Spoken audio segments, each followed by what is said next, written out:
next on Weapons at War. These guns are unmatched in sheer destructive power, ready 24 hours a day to unleash their fury. From the quick-firing French 75 of World War I to the amazing computerized howitzers of today. From the jungles of Vietnam to the scorched sands of Iraq, providing the firepower that is essential to any advance.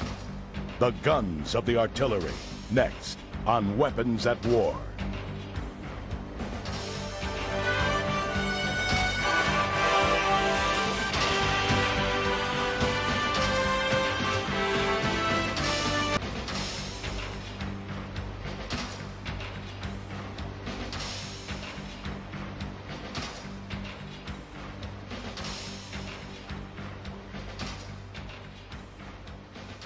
One weapon on today's battlefield would probably not seem out of place on the battlefields of the 14th century.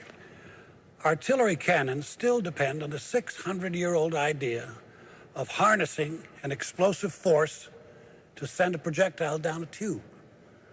Considered in their early days as practitioners of a black art, gunners may have taken a half a day to send one shell a few hundred yards. Today, a well-trained gun crew can hit its target with certainty nearly 15 miles away, 4 times a minute. Deflection 2, 8, 8, 8. Quarter, 4, 5, 5. 4, 5, 5. Fuse quick. Fuse quick. Let's go, let's go. Stand by, fire.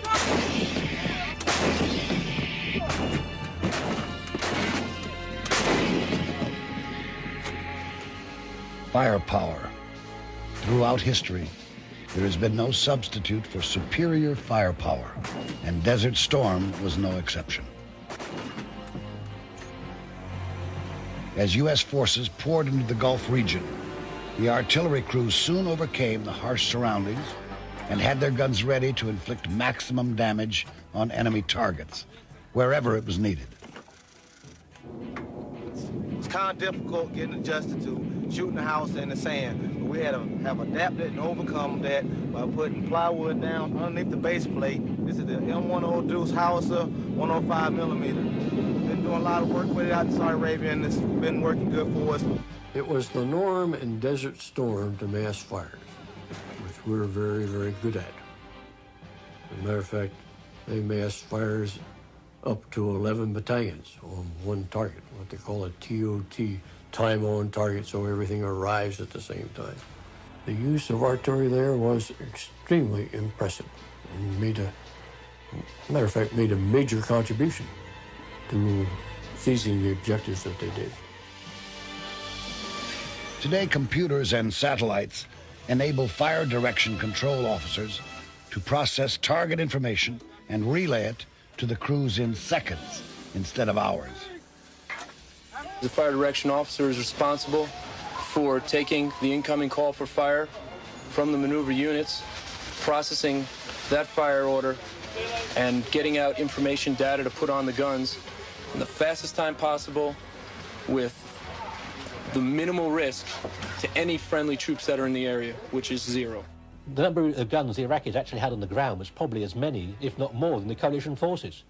But the way the coalition forces artillery was organised, thanks to electronic computers, thanks to electronic networks, the information got straight back to the command points, went straight to the guns. So whenever one poor unfortunate Iraqi gun fired, they were immediately covered with saturation fire from every gun that was anywhere near. The coalition forces could coordinate their fire so rapidly that as soon as an Iraqi gun was fired, it was virtually silenced.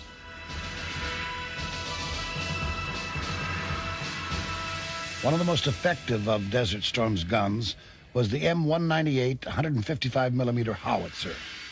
The M198 is today's state-of-the-art field gun, able to fire 6 rounds per minute with a range of over 18 miles.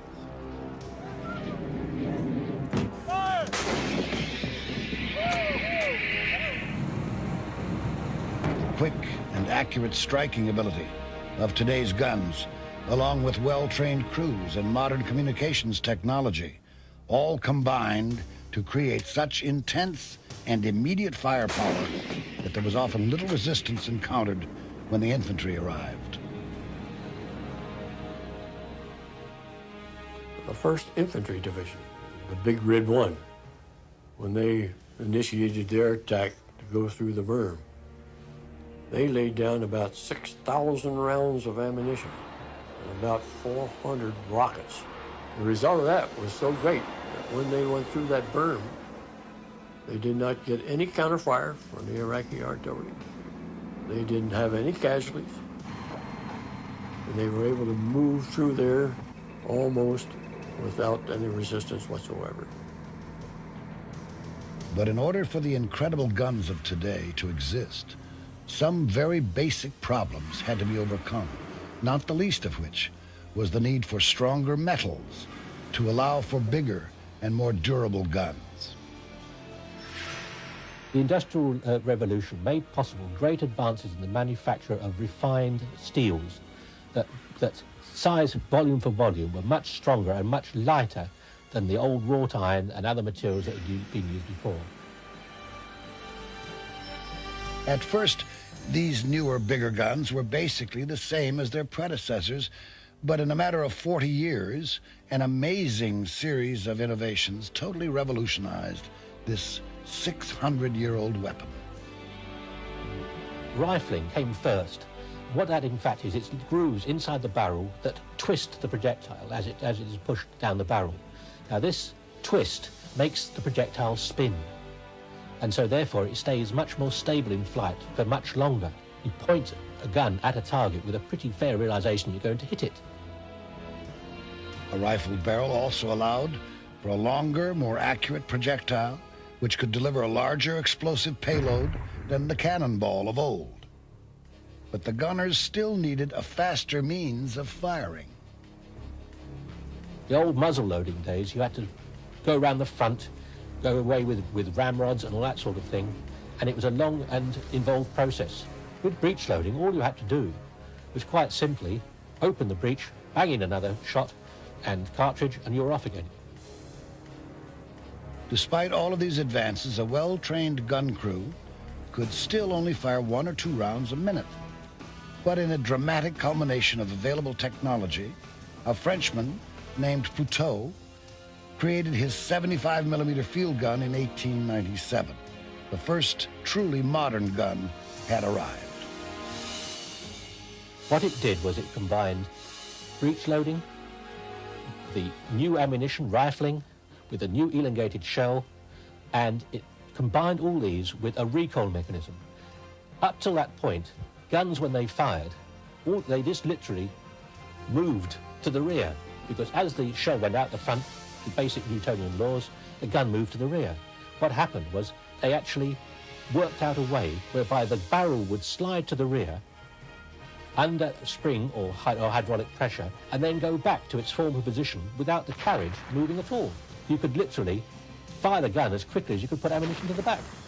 And it had such an effect on warfare that in 1914-18, it was one of the most important guns on the Allied side. German engineers had also been making improvements on some very large guns, which would be unveiled in the Great War that loomed on the horizon.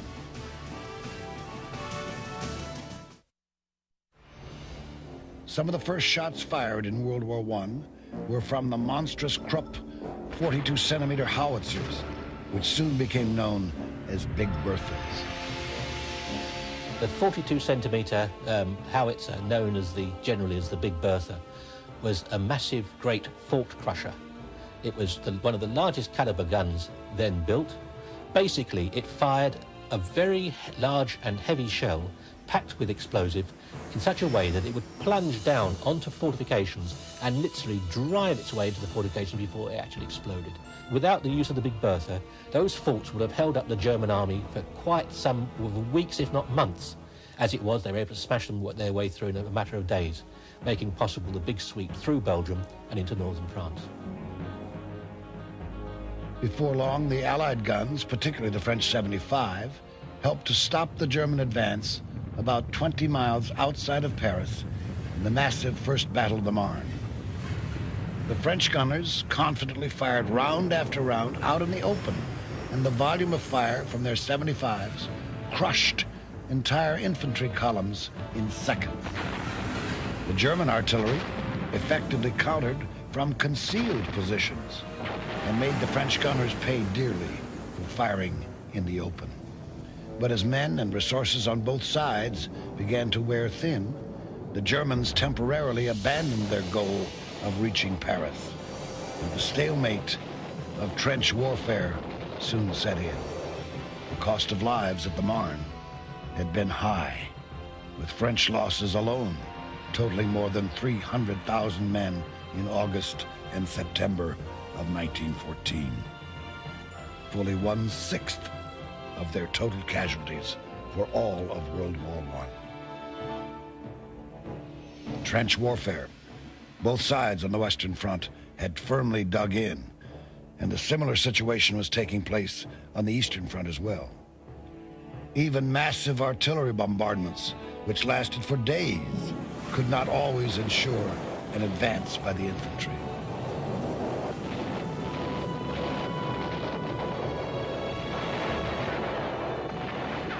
One type of artillery which was particularly well suited for the trenches was the mortar. The mortar was an old weapon that was reinvented during the Great War. What it does is it actually fires at a very high angle of elevation so that the projectile goes up and comes down at a very, very steep angle and actually reached down into the trenches directly to hit the targets. One of the main uses for the mortar in World War I was to project a new and deadly weapon into the enemy's trenches: toxic gas. Gas warfare is a terrible monster. You think you're a goner, you choke, you can't see, and you burn to be hell. You just think you're a goner. You're gonna die right there. It's a terrible feeling. But most of the casualties were still caused by the big guns. With fairly static fronts, both sides had time to bring heavy artillery into position behind the front lines. The most powerful of these were the railway guns. The railway guns of World War I were mounted on railway mountings. This was quite simply because they were so big and heavy, there was no way that they could be taken at any great speed over the roads behind the battle areas. They could then be shunted along to any part of the battlefront, and it was used to reach right into the German rear areas, smash up railway stations, smash up supply areas, smash up dormitory areas to very great effect. The Germans did much the same sort of thing, but in the main, when it came to railway guns in the First War, the Allies had the edge. By far the longest reaching and most mysterious piece of artillery during World War I was the German Paris gun. Used as a terror weapon against the citizens of Paris in 1918, the gun fired shells into the city from somewhere in the Saint-Gobain woods over 70 miles away. It consisted of a very, very, very long gun barrel. I think it was 156 calibers long, whereas most guns at the time were 30 or 40 calibers was long. And from a range of 72 miles and hidden away in a forest, it could literally rain shells on Paris. It was 72 miles away from the front line. Nobody had ever heard of a gun firing that distance. Initially had a great morale impact on the French, but the number of casualties inflicted on Paris and the citizens was relatively minor. Many shells just fell in empty space, in the street, in parks. Although it was an extraordinary technical feat for the time, its military effectiveness was virtually nil. Gradually, the introduction of new weapons such as the tank and the airplane helped restore mobility to the battlefield. As soon as these new inventions arrived, the artillery units of both sides began to counter them.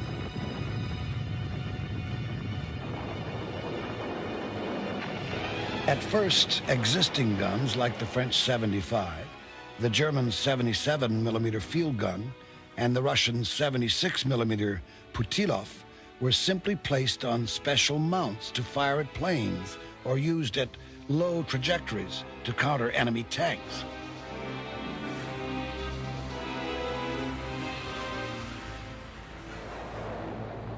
Gradually, a few specialized guns appeared, but none of these new guns were very effective, usually requiring 3,000 shells fired for every airplane brought down. As the war ended, Allied artillery and other forces could claim supremacy. But in the years to come, this feeling of superiority also created a certain amount of complacency on the Allied side, while German research in the black art of artillery continued in secret. A new era of more effective and more specialized weapons lay on the horizon, and the rising Nazi Party was prepared.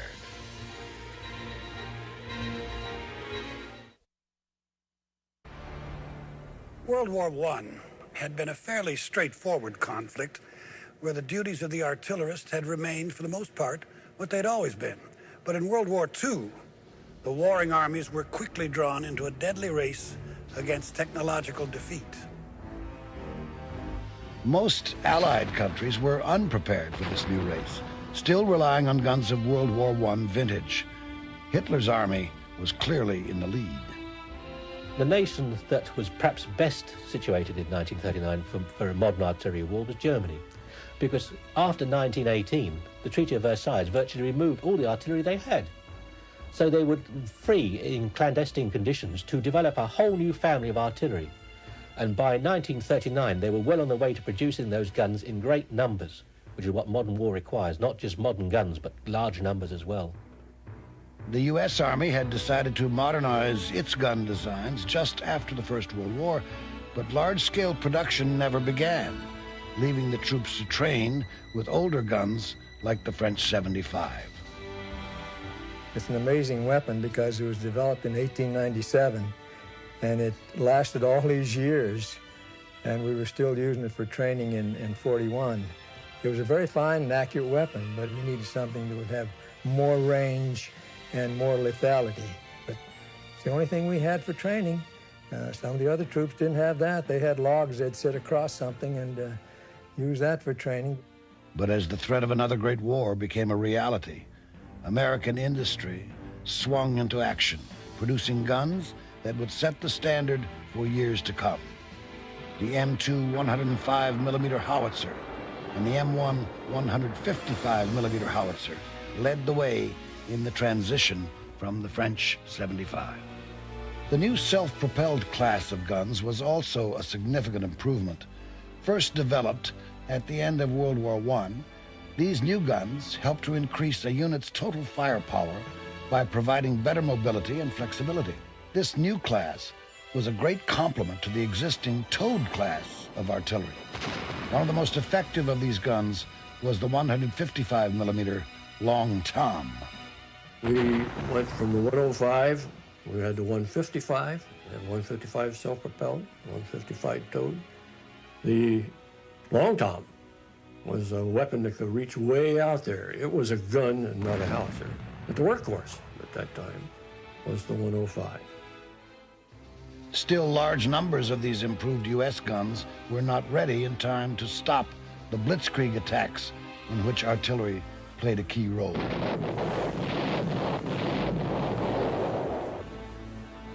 They would suddenly lay down vast areas of fire from artillery pieces. They would be supplemented by dive bombers.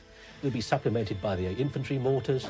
Anything that could be brought to bear on one particular area of landscape where the unfortunate enemy was would be saturated. They would be saturated to such a point that when the armour moved forward, there was virtually nothing to stop it. It would pour through that gap. And as they poured through, the artillery would move out and prevent the enemy moving in from the flanks. One of the most important and versatile of the German guns was the 88mm Flak 18. Developed in secret beginning in 1933, the 88 proved to be very effective against enemy tanks, planes, and troops in the field as well. The muzzle velocity of the 88, that was a real reason that you could aim really point blank at a tank. And if you had a thing like that with a relative high reload capacity, you really had examples where one gunner, they killed a battalion of tanks with 3 guns within an hour or 2. A comparable U.S. gun brought into service in 1942 was the 90mm Baby Long Tom, whose effectiveness against enemy infantry, tanks, and planes led to it being known as the triple threat. Of the more than 5,000 V-1 rockets launched at Antwerp, Belgium, only 211 got past the Baby Tom's defenses. But more than versatility, it was the U.S. Army's ability to concentrate the fire from many guns onto a single target that led to its superiority. World War II was the apex or the high point as far as the artillery use in our history. And the reason it was not because we had that much better weapons or that much better ammunition, but it was because we were very flexible. And the main thing is we could mass our fires from many locations. We could sometimes put 8, 10, 20, 30 battalions on some of the critical targets. This is something that most of the other artilleries couldn't do. Good communications were vital to coordinating an artillery barrage. The telephone had been used by artillerists during the First World War, but radio and other improvements brought the rapid processing and transmission of target information to a new level. We had a fire direction center, we had observers, we had survey locations. So in case we found a lucrative target, we could bring in artillery from many battalions, and if it was a surprise fire, which we tried to get all the time, we could bring eight battalions, and all the projectiles would arrive at the same time and would have devastating effect.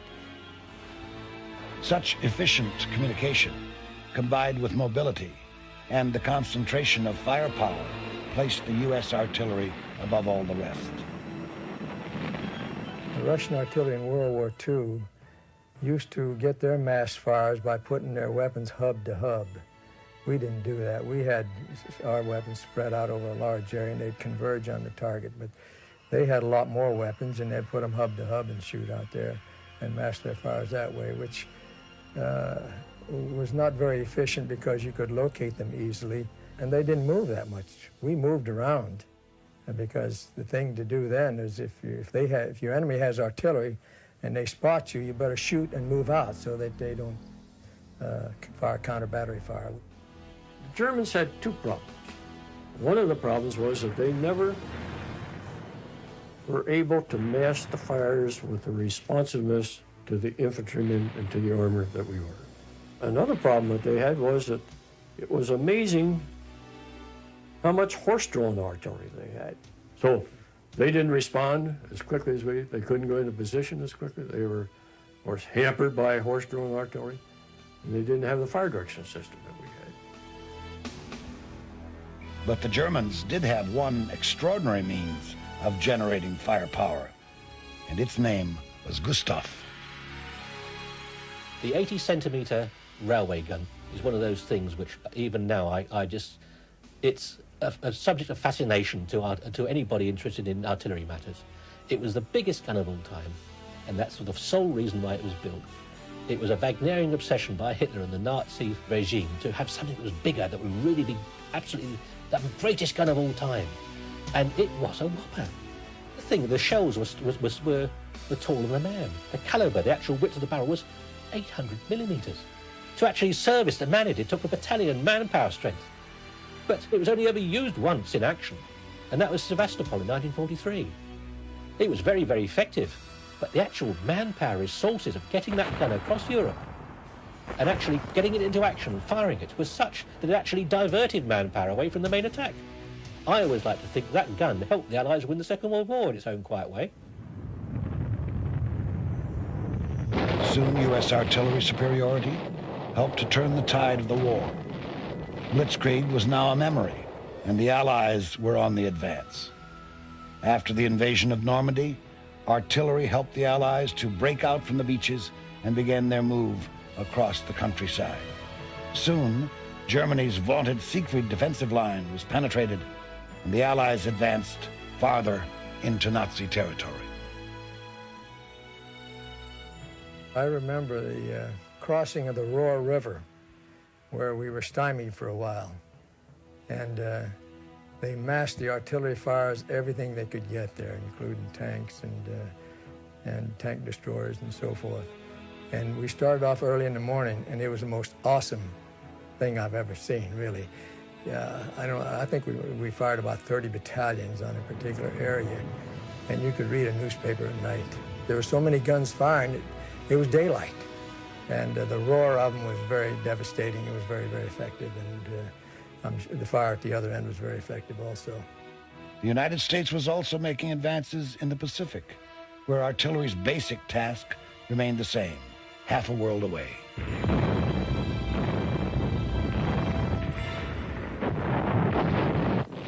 The role of artillery is to support the infantry or the armor in their operations. In the Pacific, with the jungles that they met in the initial phases of the war, and the island hopping, they had an entirely different way of using artillery and attempting to support the troops that they had. And I would say, having fought in Europe, their job to support the infantry in the Pacific was much more difficult than we had.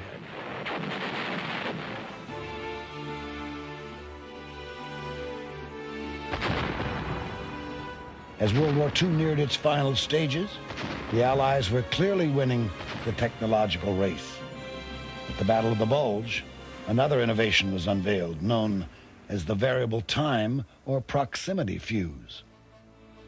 With older fuses, the gunners would have to estimate how long it would take for the shell to arrive just above the enemy, where its explosion would cause maximum damage. This was a difficult task, and shells would often detonate too late in the ground or too early high in the air. The VT fuse used a radio signal which bounced back to the shell from the ground and detonated at the most effective height every time. As a result of that, you've got an extremely effective pattern of burst above the ground, and extremely effective in the case of the enemy either moving back and forth or in their foxhole. Well, that was a major improvement in fuses at that time. Rockets, although not an entirely new innovation, had come back into favor after being replaced by more accurate artillery pieces some 80 years before. Rockets were quickly mass-produced by the Allied and Axis armies, and even though they still lacked accuracy, their saturating volume of fire could be quite effective. But the greatest technological advance of all brought the war quickly to a close and marked the dawning of the new atomic age.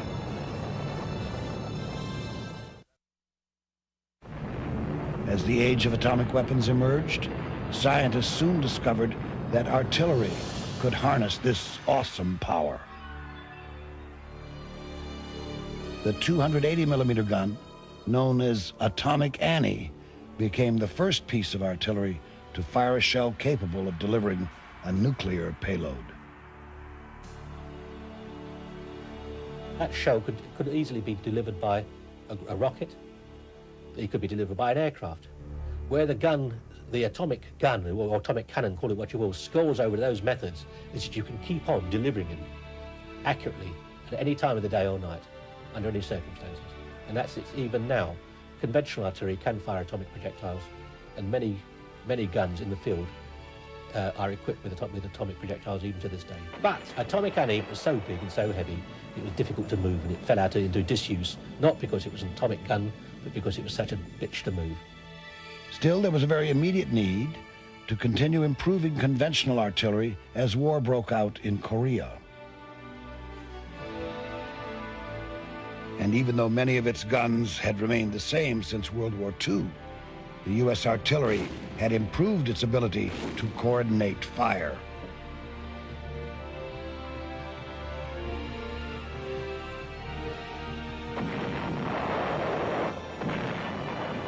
One of the things they did in Korea that we did not do in Europe was use the box barrage.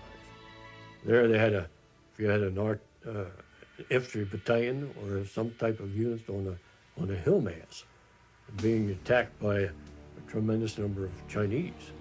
As you know, they outnumbered tremendously in Korea. They put down a line of fire on both sides of that battalion, and a line of fire in front of that battalion. line of fire behind the battalion. That became a box.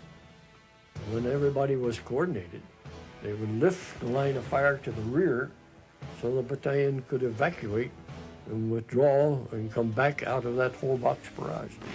But that requires a tremendous expenditure of ammunition, and it requires a tremendous amount of coordination.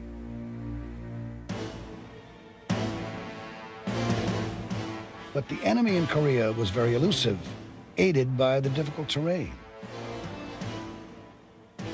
It was mountainous. They could dig in, they could get behind a hill where you couldn't see them, you couldn't find them with the air observers. So trying to get exactly on the enemy was very, very difficult. And then they had forests, and mainly it was because it was mountainous. And they could hide very easily, and they could dig in very easily. So targets were difficult to find, and once you did find them, they were difficult to hit. On the rare occasions when UN forces did catch the enemy in the open, the effect of the artillery was devastating, as in the Wonju shoot of 1951.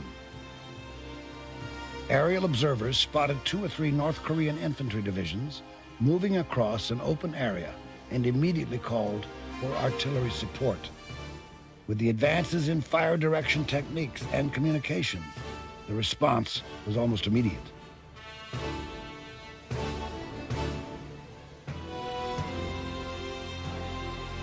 After only 3 hours of firing, the North Korean divisions were utterly destroyed. Over 3,500 soldiers dead in that short amount of time.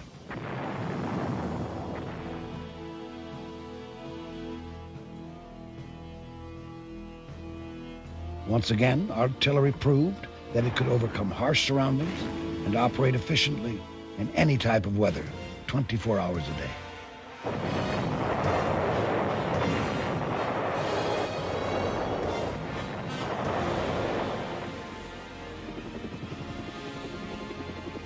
The conditions in Vietnam proved to be equally inhospitable.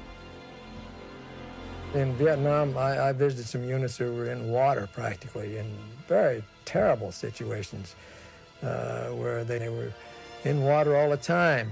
Trying to fire from that position is extremely difficult. The terrain was awful, awful, whether you were in the jungle with the high trees or whether you were in a delta with the water.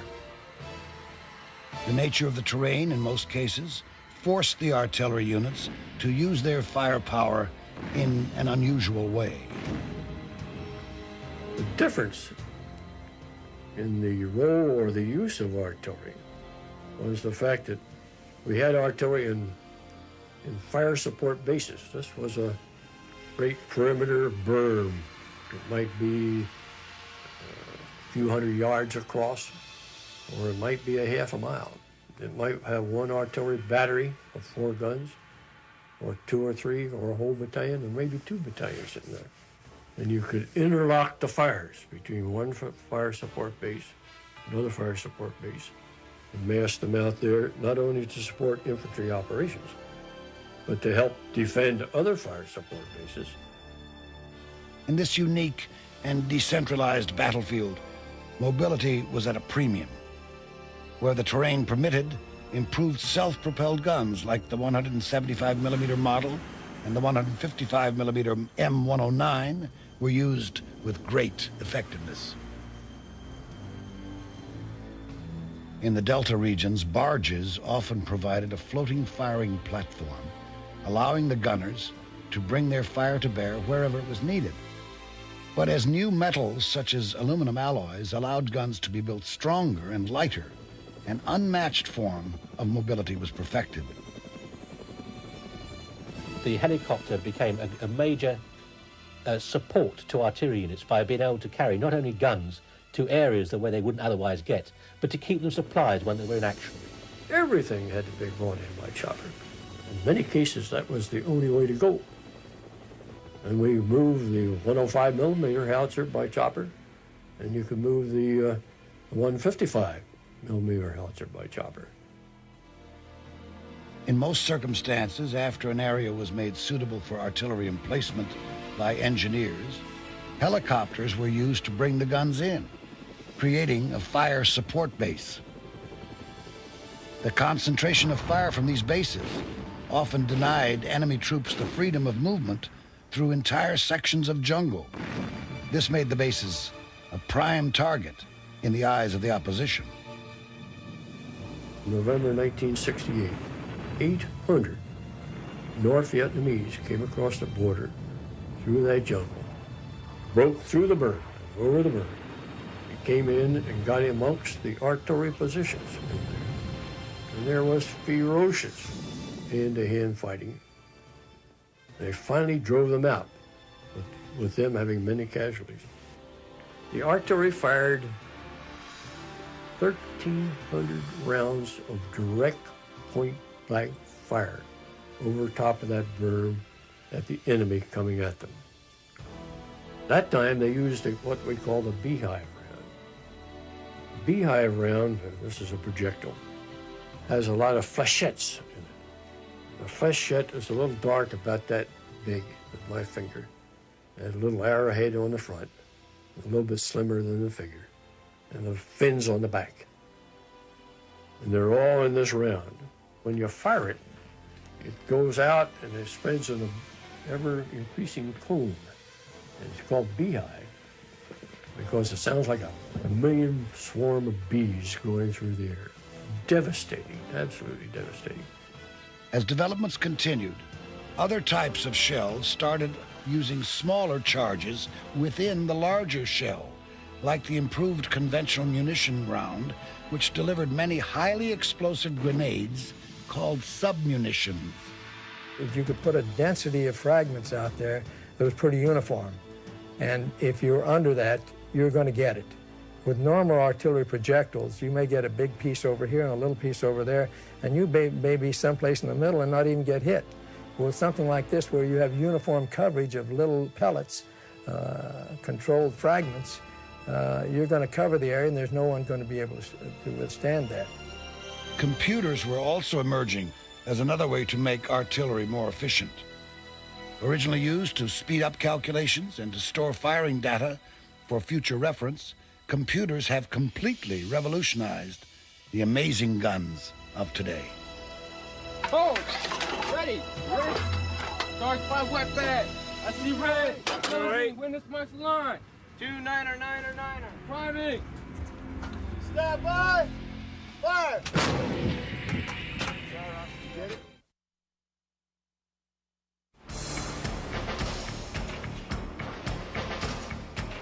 Today, computers and electronics allow artillery to respond more quickly and with better accuracy than ever before. The use of electronics at the fire control centre meant that the time from seeing a target to firing at it was compressed considerably, grew much shorter, and it was possible to engage targets that once upon a time gunners wouldn't have thought of engaging, such as even individual tanks. Once upon a time, the only way to hit an individual tank was to get a whole battalion's guns and fire it at that general area and hope you'd hit it. Now, you could even talk to one particular gun and way over the horizon and stand a pretty good chance of hitting that to one individual tank. A perfect example of this new striking ability is the M109A6 155mm howitzer known as the Paladin.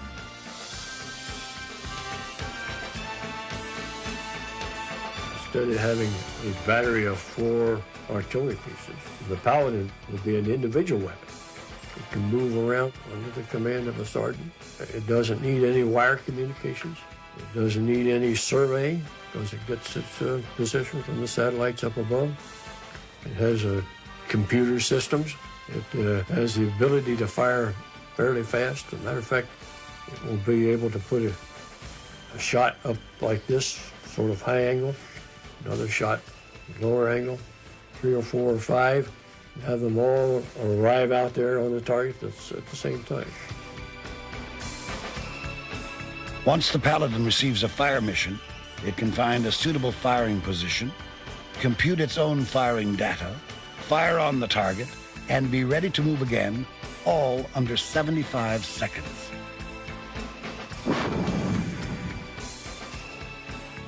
It is this ability to shoot and move, avoiding enemy counterfire, that makes the Paladin such a valuable asset on the modern battlefield.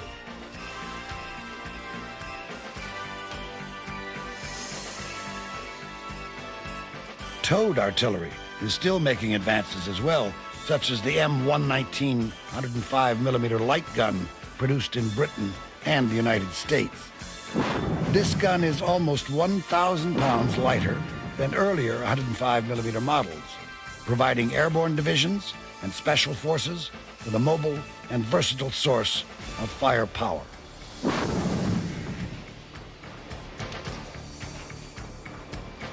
But more and more of today's artillery is self-propelled. Even rockets and missiles have become self-propelled and computerized, like the multiple launch rocket system used in Desert Storm and the even newer tactical missile system.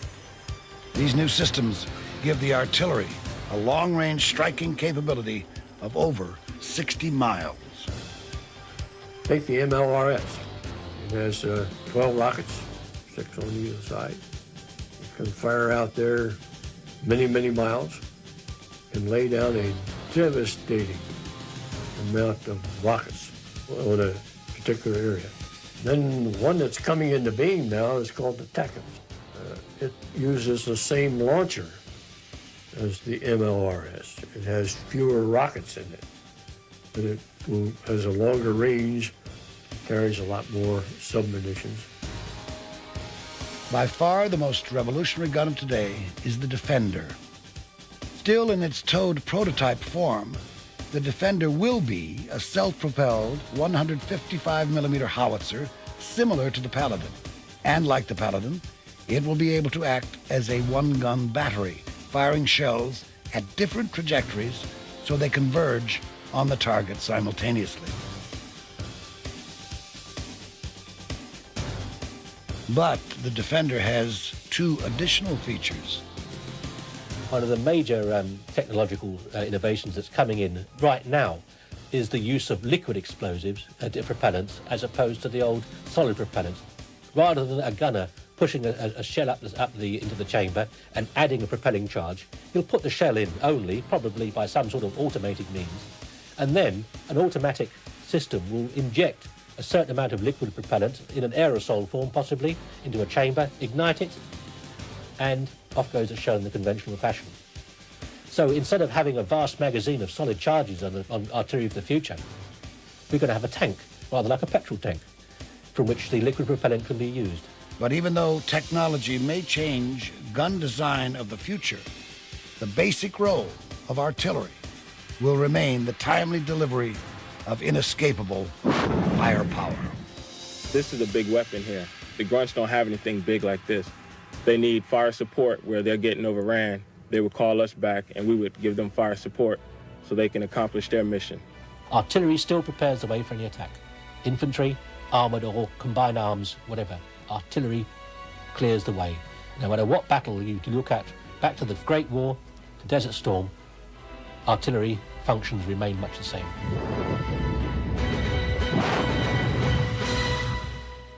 In an age where weapons have grown so sophisticated, stealthy, and smart, artillery still retains one rare characteristic. It remains the only guaranteed all-weather day or night fire support system immune to interference by electronic means. Once the shell leaves the gun, nothing can prevent it landing where it's aimed. This simple power and brute force led Joseph Stalin to declare artillery the god of war.